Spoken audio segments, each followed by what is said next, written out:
अंधी प्रतिदिन मंदिर के दरवाजे पर जाकर खड़ी होती।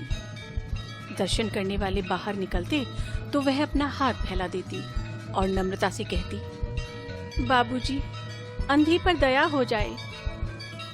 सुबह से शाम तक वह इसी प्रकार हाथ फैलाए खड़ी रहती। उसके पश्चात मन ही मन भगवान को प्रणाम करती और अपनी लाठी के सहारे झोपड़ी की राह पकड़ती। उसकी झोपड़ी नगर से बाहर थी। रास्ते में भी याचना करती जाती। झोपड़ी तक पहुंचते पहुंचते उसे 2-4 पैसे और मिल जाते। झोपड़ी के समीप पहुंचते ही एक 10 वर्ष का लड़का उछलता कूदता आता और उससे चिपट जाता। अंधी टटोलकर उसके माथे को चूमती। बच्चा कौन है, किसका है, कहां से आया, इस बात से कोई परिचित नहीं था। 5 वर्ष हुए पास पड़ोस वालों ने उसे अकेला देखा था। इन्हीं दिनों एक दिन संध्या समय लोगों ने उसकी गोद में एक बच्चा देखा। वह रो रहा था। अंधी उसका मुख चूम चूम कर उसे चुप कराने का प्रयत्न कर रही थी। उसी दिन से यह बच्चा अंधी के पास था और प्रसन्न था। काशी में सेठ बनारसी दास बहुत प्रसिद्ध व्यक्ति हैं। बच्चा बच्चा उनकी कोठी से परिचित है। बहुत बड़े देशभक्त और धर्मात्मा हैं। धर्म में उनकी बड़ी रुचि है। दिन के 12 बजे तक सेठ स्नान ध्यान में संलग्न रहते। कोठी पर हर समय भीड़ लगी रहती। कर्ज के इच्छुक तो आते ही थे, परंतु ऐसे व्यक्तियों का भी तांता बंधा रहता जो अपनी पूंजी सेठ जी के पास धरोहर रूप में रखने आते थे। सैकड़ों भिखारी अपनी जमा पूंजी इन्हीं सेठ जी के पास जमा कर जाते। अंधी को भी यह बात ज्ञात थी। उसके पास काफी रुपए हो गए थे। हांडी लगभग पूरी भर गई थी। उसको शंका थी कि कोई चुरा न ले। एक दिन संध्या समय अंधी ने वह हांडी उखाड़ी और अपने फटे हुए आंचल में छिपाकर सेठ जी की कोठी पर पहुंची। क्या है बुढ़िया? सेठ जी, इसे अपने पास जमा कर लो। मैं अंधी अपाहिज कहाँ रखती फिरूंगी। इसमें क्या है? अंधी ने उत्तर दिया, भीख मांग मांग कर अपने बच्चे के लिए 2-4 पैसे इकट्ठे किए हैं। अपने पास रखते डरती हूँ। कृपया इन्हें आप अपनी कोठी में रख लो। 2 वर्ष बहुत सुख के साथ बीते। इसके पश्चात एक दिन लड़के को ज्वर ने आन दबाया। अंधी के संपूर्ण प्रयत्न व्यर्थ सिद्ध हुए। लड़के की दशा दिन प्रतिदिन बुरी होती गई। अंधी का हृदय टूट गया। साहस ने जवाब दे दिया। निराश हो गई। परंतु फिर ध्यान आया कि संभवतः डॉक्टर के इलाज से फायदा हो जाए। इस विचार के आते ही वह गिरती पड़ती सेठ जी की कोठी पर आ पहुंची।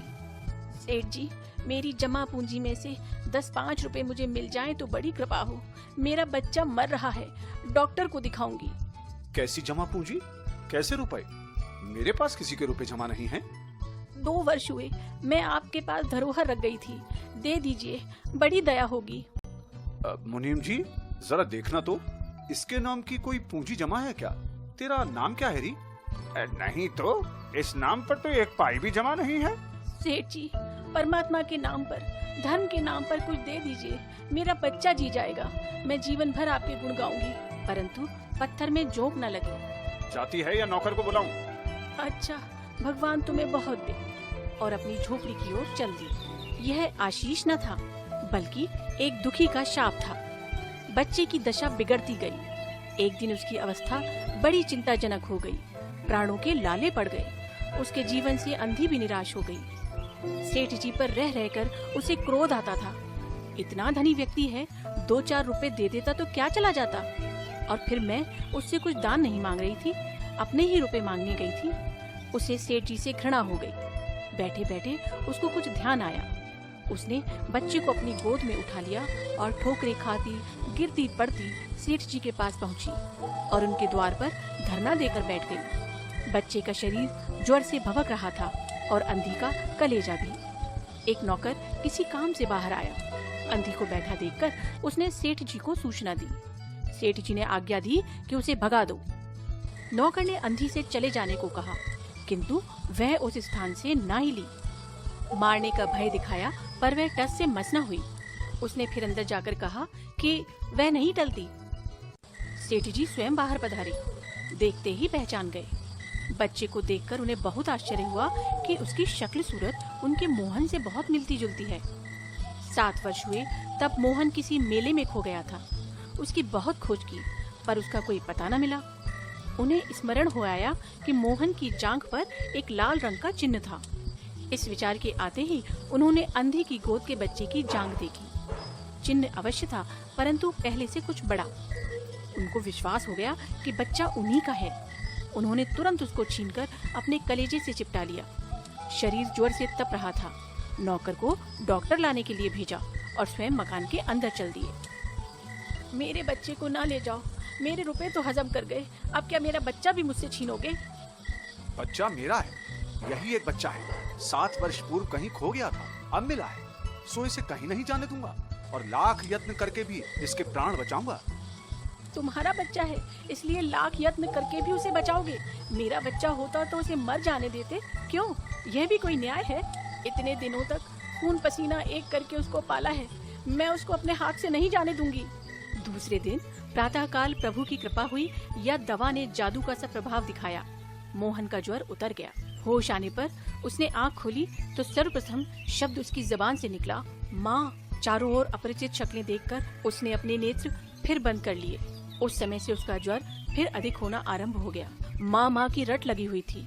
डॉक्टरों ने जवाब दे दिया, क्या करूं, एक ही बच्चा है, इतने दिनों बाद मिला भी तो मृत्यु उसको अपने चंगुल में दबा रही है। इसे कैसे बचाऊं? जाओ कोई उस बुढ़िया को ले आओ। बुढ़िया, तेरा बच्चा मर रहा है, डॉक्टर निराश हो गए, रह रहकर वो तुझे पुकारता है। अब तू ही उसके प्राण बचा सकती है। चल और मेरे नहीं अपने बच्चे की जान बचा ले। मरता है तो मरने दो, मैं भी मर रही हूँ।